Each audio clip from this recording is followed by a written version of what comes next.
integrated operations with the International Freedom, SpaceX, for entry sequence. Report when ready to copy. Ready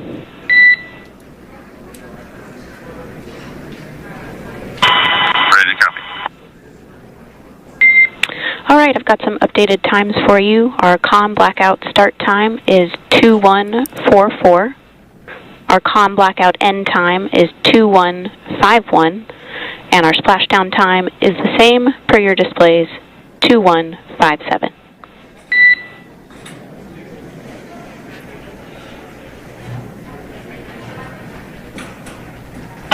Okay. Understand COM blackout start 2144, stop 2151, splashdown per display. That's a good readback. And with that, please report when tablets are secured behind the elastic bands, restraints are tight, and visors are down.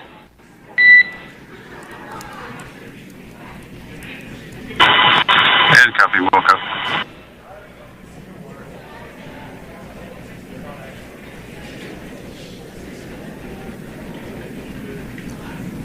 And with that communication from the Corps or Crew Operations Resource Engineer here in Hawthorne to Commander Nick Hague of Crew Dragon Freedom, we did hear that the loss of signal period is still at 2:44 p.m. Pacific, but we had a 1-minute adjustment to the acquisition of signal. That's going to now be at 2:51 p.m. Pacific time. However, our splashdown time remains the same at 2:57 p.m. Pacific time this afternoon off the coast of Tallahassee, Florida. So all good news there as Dragon continues to make its way home with the Crew 9 crew. As we've mentioned before, we are splashing down on the Gulf Coast. We have ability to splash down on either side of Florida, but the location site just outside of Tallahassee, Florida is the site that was selected today due to best recovery conditions. And as Sandra mentioned before, weather is always a watch item, but everything is looking great for that particular recovery location. So I'm sure once we start getting views from the recovery vessel, I have a feeling it's going to be a pretty beautiful afternoon. And we did mention that, of course, this is a daylight splashdown, so we should be getting some great views. We do have a couple of spacecraft called the WB-57, which are high-altitude planes that NASA utilizes during splashdown operations. Those are en route and going to be tracking the capsule as it makes its way through the atmosphere and should be providing some good views for us. Kate and I were just chatting about how we haven't had a daytime splashdown in a little while, so we're looking forward to the views along with you. Yeah. Nighttime views are also great because we can see that capsule streaking through the night sky quite brightly. So like Sandra, you said earlier, daylight will be a little bit less bright, but we will definitely be able to see the SpaceX recovery team operations much clearer. I could also imagine it's probably a little bit easier for the team themselves to do their work in daytime than at nighttime. We'll see them rush in really quickly with a couple of fast boats as they begin the initial safety checks and sweeps of the Dragon capsule while also retrieving the parachutes from the surface of the ocean. The recovery vessel, the main recovery vessel, will continue to make its way closer to the Dragon capsule. It is stationed a couple miles away from the actual recovery location, the splashdown location, for obvious safety purposes. So it takes a little while for that vessel to make its way over, but once it's closer, we'll have even better views of those recovery operations. And you may be wondering why sometimes we splash down in the daytime versus the nighttime. And believe me, we would all love for these operations to happen during regular daytime working hours, but unfortunately, orbital mechanics just doesn't quite work out that way. So it has to deal with the location of the International Space Station, as well as where the splashdown zone is on Earth and that trajectory, as well as the phasing. So as we mentioned earlier, sometimes we have phasing as short as 6 hours, sometimes in excess of 30 plus hours. It just depends on where the targeted area is that the capsule is going to splash down. So today's phasing has been 17 hours since undocking occurred at 10:05 p.m. Pacific yesterday evening for us here in Hawthorne. Early wee hours for folks on the East Coast and other areas of the United States. Yeah, but regardless of whether it's daytime or nighttime, the SpaceX recovery team has trained and practiced and rehearsed for it all. So regardless of daylight, they are really efficient with those operations. And but like you said, Sandra, it has been a minute since we have seen a daytime splashdown on a NASA SpaceX crew mission. The last daytime recovery was on Crew 4, which was the debut flight for the capsule flying today, the spacecraft known as Dragon Freedom. And so, yeah, kind of a fun fact there in terms of the timing of that daylight splashdowns. Once again, standing by for more communication with the crew. The next event that we have coming up is the start of that period known as loss of signal. That is the period still expected at 2:44 p.m. Pacific time. This lasts for several minutes while the capsule is making its way through the Earth's atmosphere. The heat shield located at the bottom of the capsule, really doing all the work at that point in time in terms of using the atmosphere to slow the capsule down from its orbital speeds of 17,500 miles per hour. Our tablets are secure, restraints are tightened, visors down. We are configured for entry. Freedom, I copied. Tablets are secured, restraints are tight, and visors down.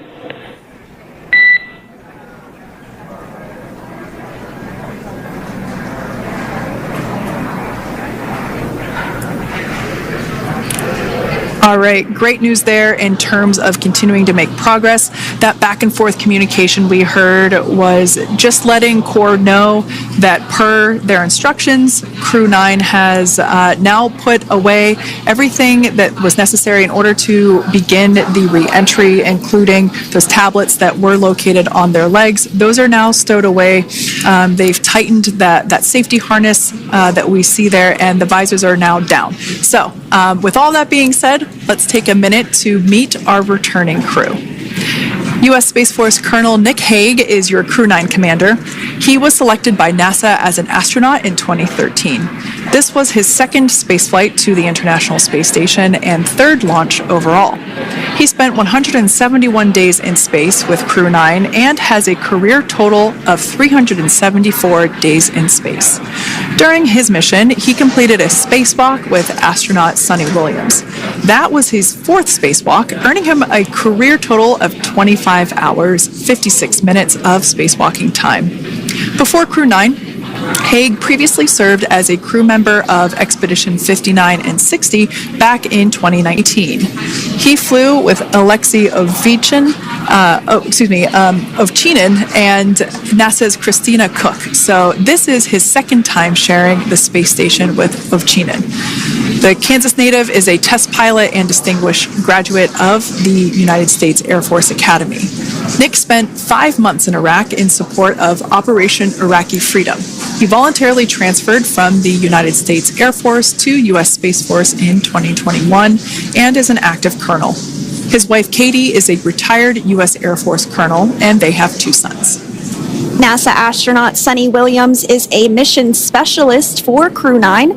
This was her third visit to the International Space Station. She originally launched aboard Boeing Starliner spacecraft and arrived at the space station on June 6th. Following the agency's decision to return Starliner uncrewed, she became an Expedition 71 and 72 crew member, where she logged 286 days in space on this mission. But Sunny has a total of 608 days in space, the second most time in space by a U.S. astronaut. 5 minutes until predicted comm blackout. We'll see you on the other side at 21:51.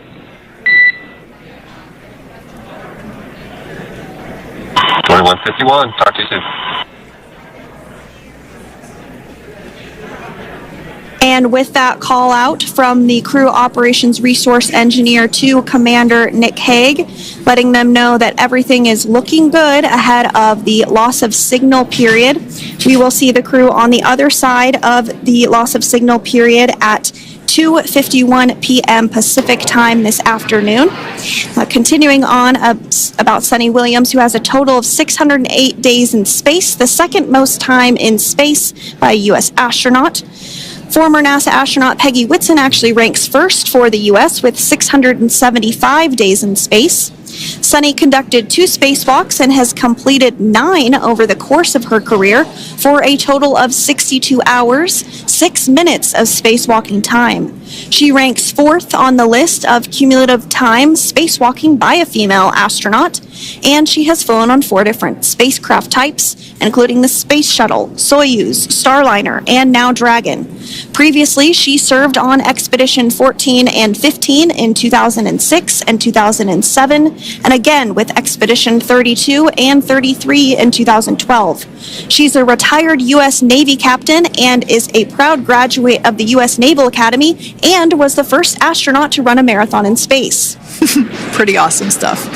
Now, NASA astronaut Butch Wilmore is also serving as a mission specialist today. This is his 3rd spaceflight and, just like Sunny, logged 286 days in space. He conducted 1 spacewalk and completed 5 over the course of his career, earning him a total spacewalking time of 21 hours and 2 minutes. He's flown on 4 different spacecraft types throughout his career: the Space Shuttle, Soyuz, Starliner, and now Dragon. Previously, the Mount Juliet, Tennessee native served on STS-129 in 2009 and Expedition 41 and 42 from 2014 to 2015. Wilmore is also a retired captain in the U.S. Navy. Next up is Alexander Gorbanov, who is the 3rd mission specialist serving on today's mission. Crew 9 was his first space flight to the space station, earning him a total of 171 days in space over the course of his career.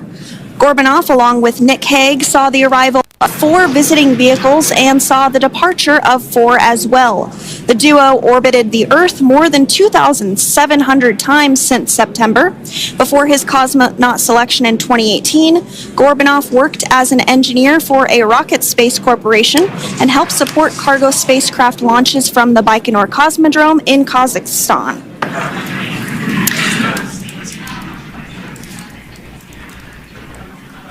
So if you are just joining us, we are continuing to bring you live coverage of Crew 9's return to Earth following their mission aboard the International Space Station, where they completed science and research investigations. We are targeting splashdown off the coast of Florida at 2:57 p.m. Pacific time. The next major milestone that we'll look ahead towards is what we call loss of signal, or LOS, when we won't have communications with the crew because they will be re-entering the Earth's atmosphere. And during this process, there is plasma that builds up around that heat shield, so we are not able to communicate with the crew, but we are anticipating to regain communications with the crew at a short time from now at 2:51 p.m. Pacific time today. As we said before, everything continues to look good for the return of the Crew 9 team. We are about to go into that period of loss of signal. Once we get views of the crew inside the capsule, once again, we will be sure to bring those to you. But that period of time is when plasma is building up on the exterior of the capsule, generating heat in excess of 3,500 degrees Fahrenheit. So we are unable to communicate or command the spacecraft at that time, and that includes, unfortunately, video feeds as well. So as soon as we get the views back inside Dragon, we will bring those to you. But until then, we are going to stand by and continue to monitor the progress of Dragon.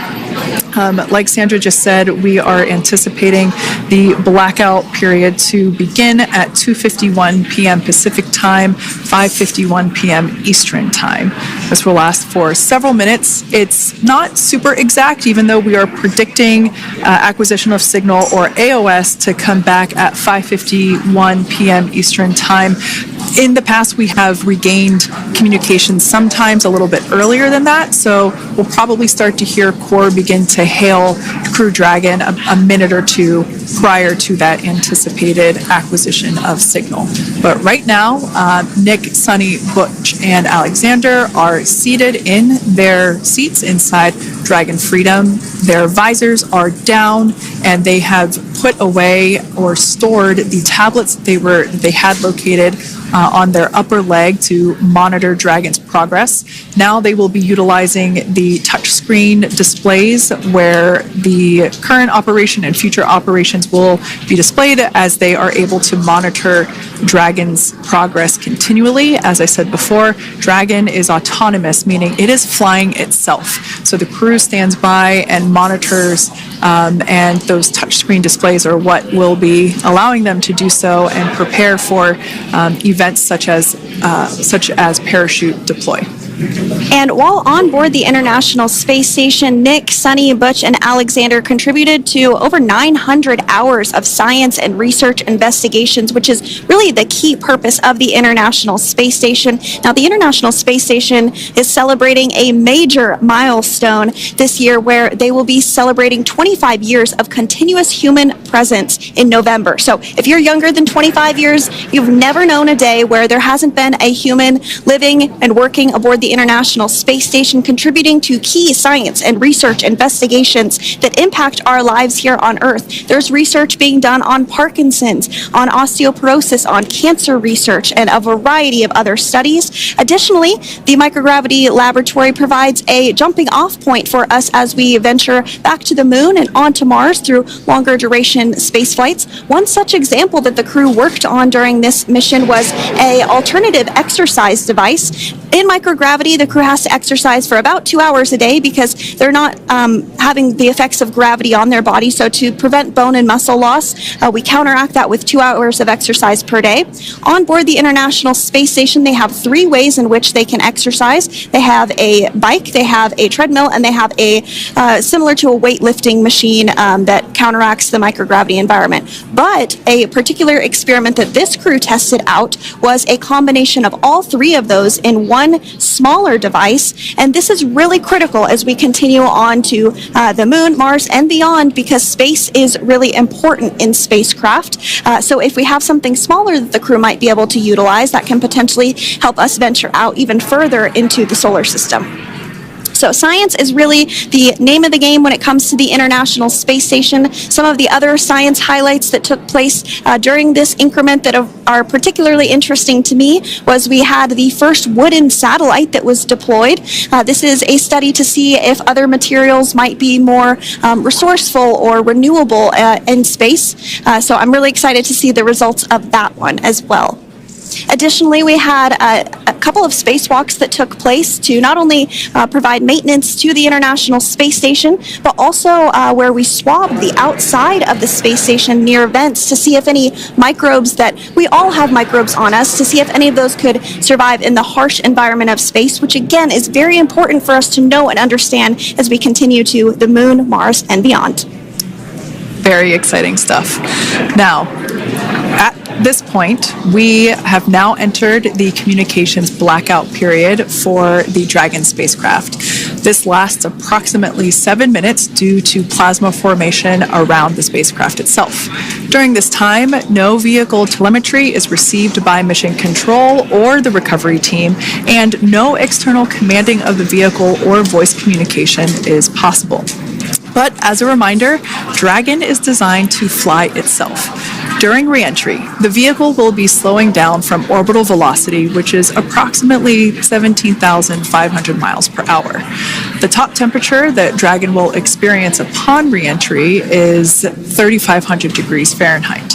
This blackout period, as I said before, we expect it to last about 7 minutes today, concluding at 5:51 p.m. Eastern Time or 2:51 p.m. Pacific Time.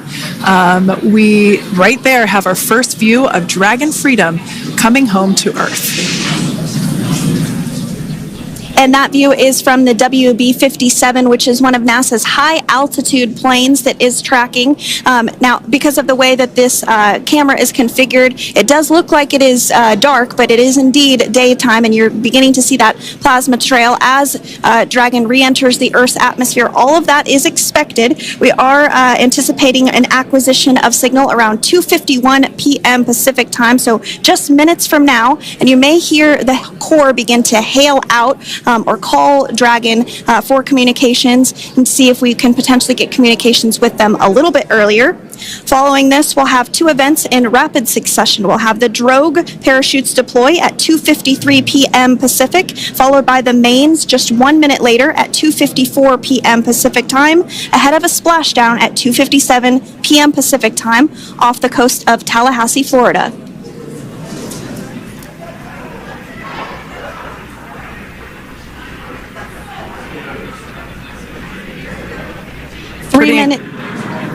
Pretty incredible views of the Dragon spacecraft making its way home back to planet Earth with the Crew 9 astronauts on board.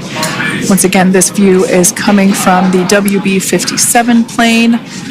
That heat shield we can see doing magnificent work as it works to Freedom, SpaceX, Comcheck. All right, we're going to start hearing the SpaceX Crew Operations Resource Engineer. SpaceX Freedom is with you. 4.6G. Enjoying the ride. Copy that, Freedom. Great news there from Commander Nick Hague reporting back. We see a healthy flight computer. Expect automated chute deployment. Freedom copies. Like we said before, things moving very quickly as Dragon Freedom makes its way home. Next event coming up will be deployment of the drogue parachutes. This occurs around 18,000 feet. GPS has converged. Expect nominal altitude for drogue chute deployment.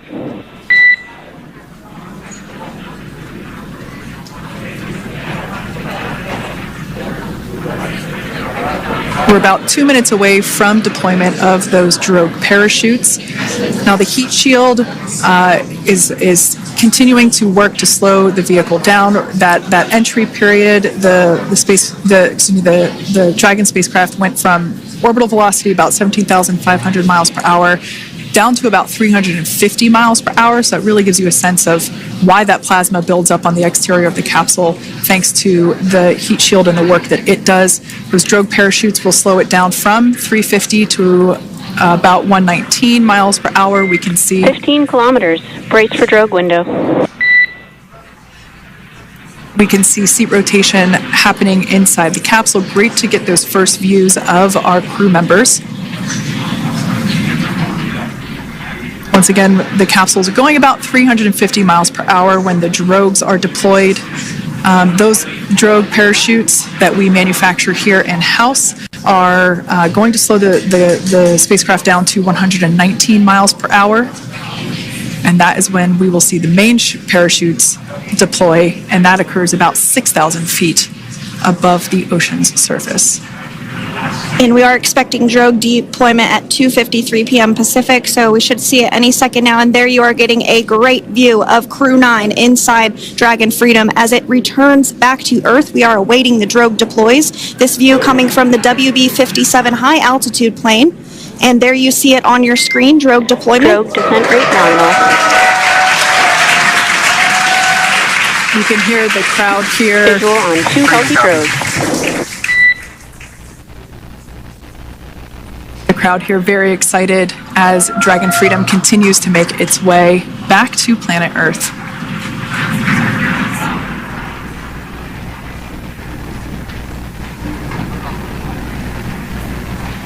Next up, we'll stand by for the main deployment of the parachutes. The mains are quite a bit larger. You'll be able to notice the difference on your screen once they deploy, and they continue to ensure that the Dragon spacecraft slows down even further. As we mentioned, Freedom will be traveling 16 miles per hour when it splashes down off the coast of Tallahassee, Florida, here at 2:57 p.m. Pacific time this afternoon. And there we go. We have visual on 4 healthy mains. That view was from inside. Freedom copy. That view was from inside one of the buckets where the parachutes are located. So we see a great view there of the reefing on those parachutes. And as those main parachutes begin to inflate fully. 4 beautiful, healthy mains. Now awaiting visuals of Splashdown. Freedom, 1,000. We'll start to hear Commander Nick Hague. Copy, 1,000. As we heard right there, Commander Nick Hague will be calling out the altitude of the Dragon capsule from here on out. Landing in water is simpler and provides more margin against unlikely parachute issues. You can see those parachutes continuing to slow the Dragon capsule down. And if you're just joining us, you're looking at 800 meters. a live view of Crew 9, just minutes away from splashing down off the coast of Tallahassee, Florida. Splashdown 2 minutes from now at 2:57 p.m. Pacific. We do have 4 healthy mains really doing the job there. Just breathtaking views of a calm, glass-like ocean off the coast of Tallahassee, Florida. Crew 9 just minutes away from splashing down. This is really such an incredible shot. That Copy, was 600. That was a live view from our recovery vessel, Megan, which is stationed a couple miles away from the splashdown site. We can see the crew there using their restraints as resting places for their arms. They were just in space moments ago, so their arms were able to float freely. 400 meters. This is a gorgeous bluebird day here that we have for the splashdown of Crew 9.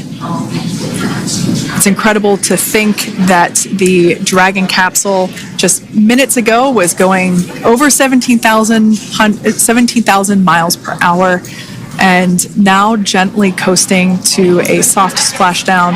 200. Copy, 200 meters. Brace for splashdown.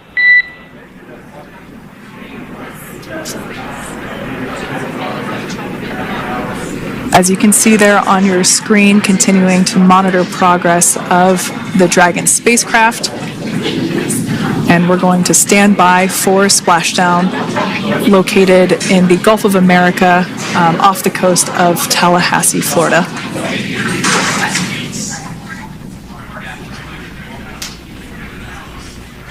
And splashdown. Crew 9 back on Earth.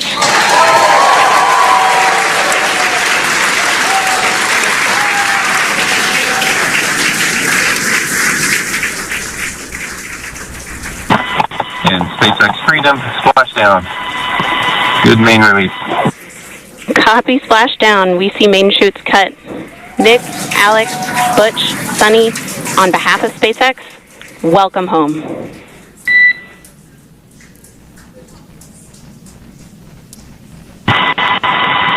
It is an amazing, what a ride.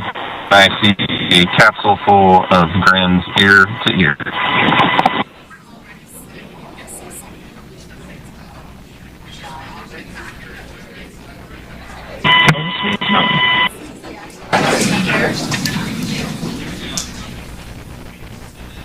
And as you can see on your screen, we have visual confirmation of splashdown. Dragon Freedom has returned home, and NASA astronauts. System safety verifications are in progress. We'll report back when recovery personnel are en route.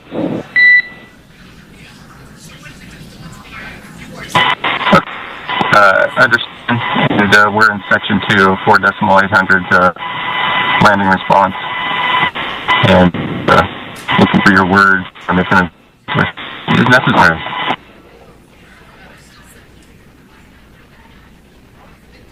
In the distance, we can see the recovery vessel making its way. Copy, you're in section 2 for the environmental assessment in 4.800. That is not necessary today. Understand. Raise and buzz. So we will continue to have communications between the Corps and Nick Hague, the commander of Crew Dragon Freedom, which just splashed down 2 minutes ago off the coast of Tallahassee, Florida. Dragon Freedom has returned home with NASA astronauts Nick Hague, Sunny Williams, Butch Wilmore, and Roscosmos cosmonaut Alexander Gorbanov. They're back on Earth after approximately 17 hours of a return journey from space. The SpaceX recovery ship and team have been waiting for Dragon's splashdown, and they will now make their way to the splashdown location. The teams have been ready and waiting about 3 nautical miles away, so it's going to take them about 30 minutes or so to make their way and to... SpaceX Freedom, pretty sure we're in Stable 1. Copy, Stable 1. We see the same. It's going to take about 30 minutes for the recovery team to make their way over to Nick, Sunny, Butch, and Alexander, who are still seated and secured inside that Dragon spacecraft there on your screen. Incredible views there of that thermal protection system, or TPS. That Dragon capsule was pristine, white color before it departed the station, and we can see how the reentry phase, the thermal protection system did its job. Now, if you're wondering what that hole, that like bucket area is, that is underneath the side hatch. That is where the main parachutes were stored. So when we saw the Dragon capsule docked at station, it looked very different. The panel that protects and covers the main parachutes, that was still intact, as well as the panels that enclose where the drogue parachutes are located. We can see those fast Freedom. boats. SpaceX is go for recovery personnel to approach. Expect personnel alongside in the next few minutes. Freedom copies. We can see those fast boats. We weren't kidding when we said they were fast. While it does take about 30 minutes for the main recovery vessel to make its way over to the capsule, these fast boats will be doing a couple of things simultaneously. A couple of them are going to be working to retrieve the parachutes that you see in the background there of this drone shot. Those parachutes will be retrieved from the ocean surface. We want to make sure we are able to pull those out. The recovery vessel there closest to the spacecraft is going to be performing some safety checks. We can see there they're using an instrument that is basically working to detect if there are any hypergolic vapors or fumes that are still residing in and or around the Draco thruster nozzles or outlets. The hypergolic fuel, which is necessary for on-orbit burns to maneuver the spacecraft. Unfortunately, those hypergolics are unable to be breathed. They are toxic, and so this team here is doing those initial safety checks to make sure that it is safe for the rest of the recovery team to approach the spacecraft.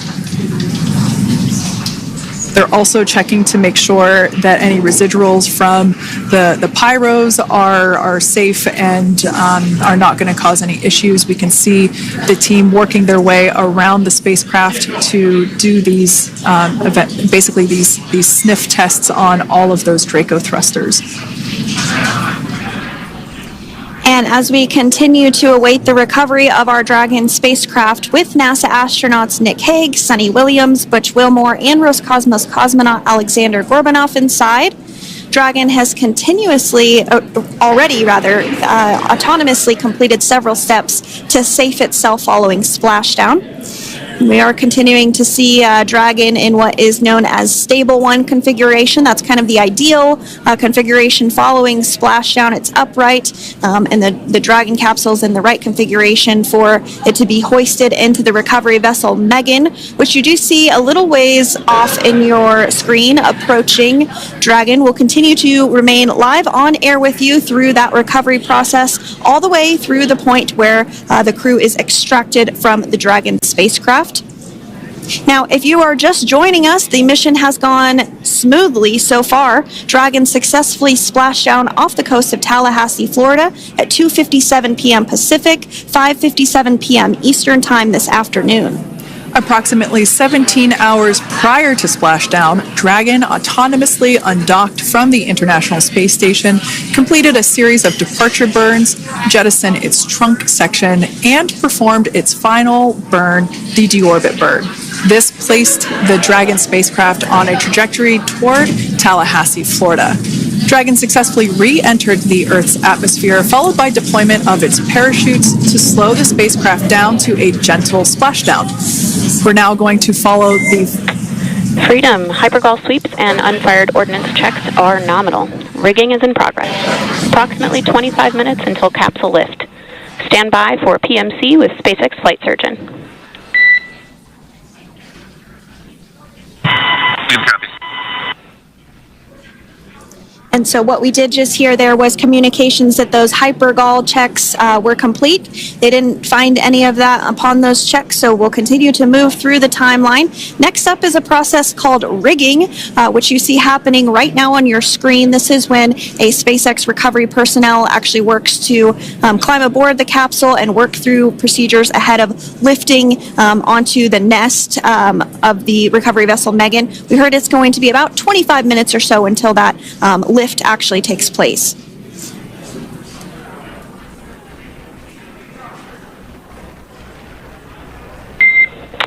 Okay, Freedom, the next call will be from the SpaceX flight surgeon on Dragon to Ground Private. Understand. Thank you. Callouts there indicating that the crew will have the opportunity to do a quick check-in with the SpaceX flight surgeon. This is standard procedure for every Dragon spacecraft when it returns to Earth. It's just an initial check-in, make sure everybody is doing okay. They will also have another check-in with the flight surgeon once they are on board that recovery vessel that you see there in the background. We can now see that SpaceX recovery team member they're on top of the Dragon spacecraft. They are going to be working to install plugs in the Draco thrusters to ensure that none of those, and to ensure that no more hypergolic fumes or vapors come out from the spacecraft. They'll also place harnessing around the spacecraft that are required in order to lift it out of the water.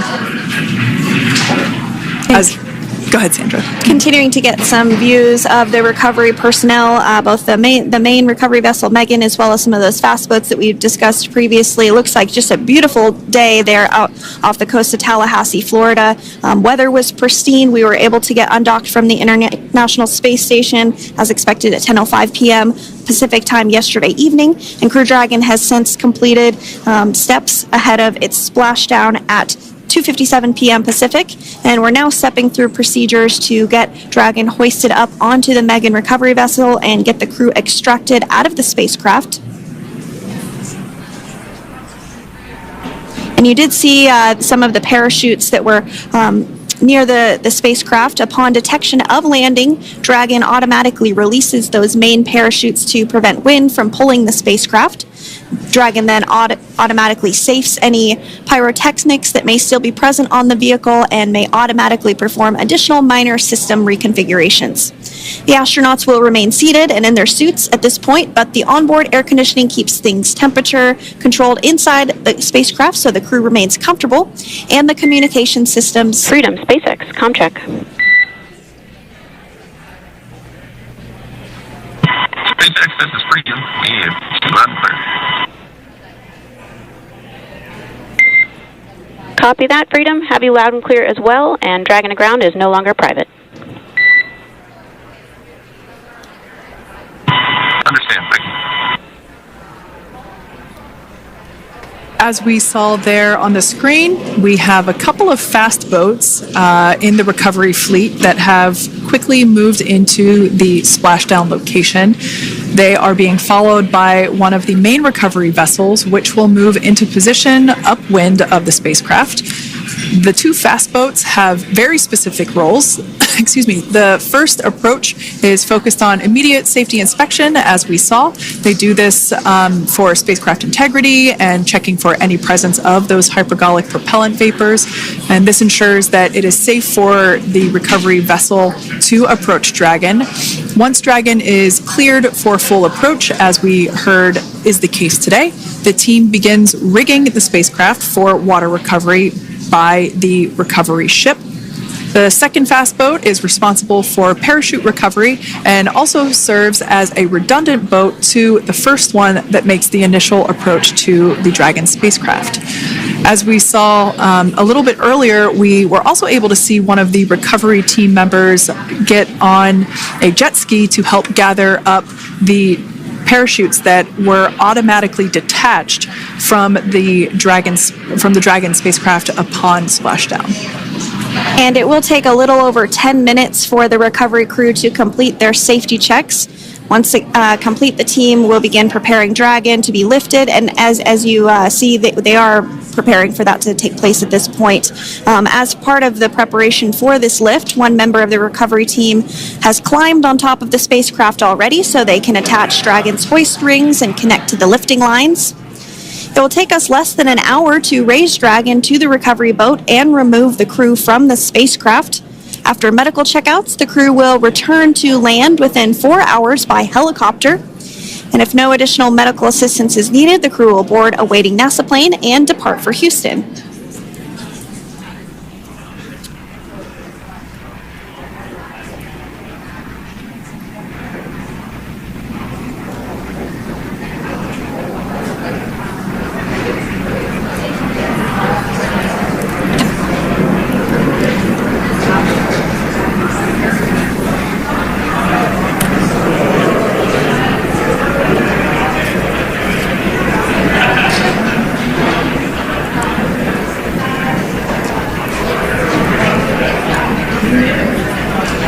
And as we continue to await Dragon to be hoisted up onto the ship, we have a very special treat.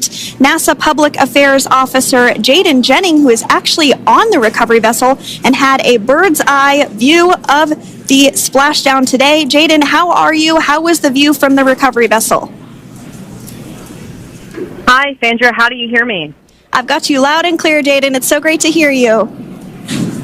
Awesome. So Splashdown, Sandra, was nothing Freedom, short of be advised. spectacular. We are transitioning the forward link. Comm will be unavailable for approximately 5 minutes. Freedom comes. Thanks so much, Jaden. We did just have some communications letting us know that we'll have about a 5-minute period where we won't be able to hear from the crew. So please go ahead, tell us, how was the view from the recovery vessel? Absolutely. Yeah, I was mentioning earlier, Splashdown was nothing short of spectacular. And we were stationed about 1.5 nautical miles away from the splashdown zone and had great visuals here on the recovery vessel Megan. We actually saw a little of the smoke trail as the spacecraft was coming in, and then moments later we spotted those drogue chutes, and this was quickly followed by 4 healthy white and orange main parachutes. We then tracked Dragon all the way down as it slowly propelled into the ocean. And I think I speak for all of us on the ship when I say a new core memory was made today, and we are looking forward to having Crew 9 on board with us a little later. Jaden, that is amazing. Now, obviously, we are watching it here on camera, and the landing conditions look pretty good, but how was it from your perspective? What is the sea state out there? Absolutely. Absolutely. So we've had optimal conditions for Splashdown, and today it is sunny and 63 degrees outside right now with clear skies, light winds, and calm seas. The sea looks absolutely beautiful right now, and light blue with the sun reflecting from it. And, Kay, I think the crew's going to like what they feel weather-wise on this picture-perfect day for Splashdown off the coast of Tallahassee. Thanks so much, Jaden. It certainly looks like a beautiful day. Can you tell us a little bit about the journey of the recovery forces to get to this point? Sure. So one unique aspect of this recovery was the onboard training on station conducted for Butch and Sunny to ensure they were ready to return on a Dragon spacecraft. That training covered all aspects of their return, including nominal and contingency departures, the orbit burn, splashdown, and post-landing ops, which is what this team is preparing for now. As for the recovery teams themselves, we started the day taking a series of helicopters out to the vessel, and as standard, the recovery director and crew support teams were on that first helicopter out and took the time to get everything prepared on the ship. About 2 hours before splashdown, they deployed those fast boats and jet skis into the water. I was actually on the second helicopter out, and we were on the vessel about an hour and a half before splashdown and landed on top of the helicopter pad on the Megan. And the teams have been working diligently across their respective disciplines this week, executing what can only be described, in my point of view, as a logistical masterpiece, just ensuring every detail has been in place for Crew 9's return. That is such great news. I'm so glad that you're able there to experience it in person. Now, can you tell us a little bit about what's next to retrieve the crew for the recovery personnel on board? Yeah, Kate. So coming up next, Dragon will be hoisted into the on-deck translation system, or the nest, at the aft end of the ship, and then will be translated pretty quickly towards that egress platform. We'll perform another series of safety checks as final precautionary measures, just to make sure there are no hypergolic vapors present before opening that side hatch. And then once that side hatch of the spacecraft is open, the crew will be assisted out of the capsule one by one from NASA and SpaceX. Freedom, SpaceX, comm check. Freedom's got you loud and clear. Thanks, Nick. I've got you loud and clear as well. We have completed our forward link transition.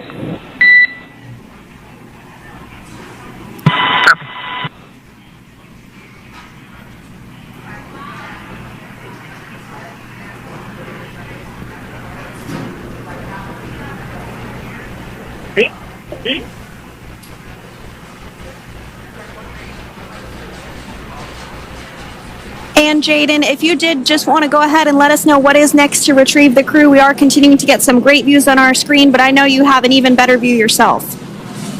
Oh, yeah, Sandra, this view is absolutely unbeatable. So just to kind of finish off what I was saying is once that side hatch of the spacecraft is open, that crew will be assisted out of the capsule one by one from NASA and SpaceX medical personnel, where they will then head to the med bay. And after those medical checks, they will get on that first helicopter out and arrive at the airport, where they will then board a NASA plane and then head back to Houston, Texas at the Johnson Space Center to begin their post-flight period. And we're eager to see the Crew 9 astronauts back on Earth, and we'll keep you updated on every moment of this process. And with that, I'll toss it back over to you guys in Hawthorne. Thank you so much. That was Jaden Jennings, NASA Public Affairs Officer, who watched Freedom splash down firsthand from the recovery vessel. Megan, thanks so much, Jaden. So we are continuing to get these great views on our screen here of Freedom. As we mentioned, it splashed down at 2:57 p.m. Pacific time off the coast of Tallahassee, Florida. The recovery personnel are continuing to step through procedures to hoist Dragon onto the recovery vessel Megan there, which is now coming into view. You can see just how close Megan is at this point, and that's that helicopter pad that Jaden was just discussing, where the crew will fly off of onto the coast of Florida, and then eventually they'll fly back to Houston. Just underneath that helicopter pad is that translation deck where we will see the nest once it is loaded up with the Dragon spacecraft on board. The nest will be translated to the forward end of the recovery vessel, and that is where our Crew 9 team members will egress from the Dragon spacecraft. Now, here on your screen, we can see dolphins, actually, who want to come and play with Dragon. Now, one of the fast boats there in place, working to assist the recovery team member. It's incredible. I just love these views. We really see them even better in daytime, but just seeing the recovery team work in tandem to step through each step, to step through each operation. Obviously they're getting quick assists from the honorary part of the recovery team, those dolphins in the water there. Now, the recovery team member that is crawling around the Dragon spacecraft. Earlier we saw a view where it was like a spider monkey pose. We can see that individual now standing in the bucket where the main parachutes were stored while Dragon was on orbit. Obviously, those main parachutes were utilized for splashdown today. They were deployed and cut from the Dragon capsule, and one of the other fast boats of the recovery team working to pull those out of the water. Now, the recovery team member that is there working on top of the Dragon capsule. Earlier, we saw that person performing safety checks. Now we can see some harnessing being placed around the capsule. This harnessing is what will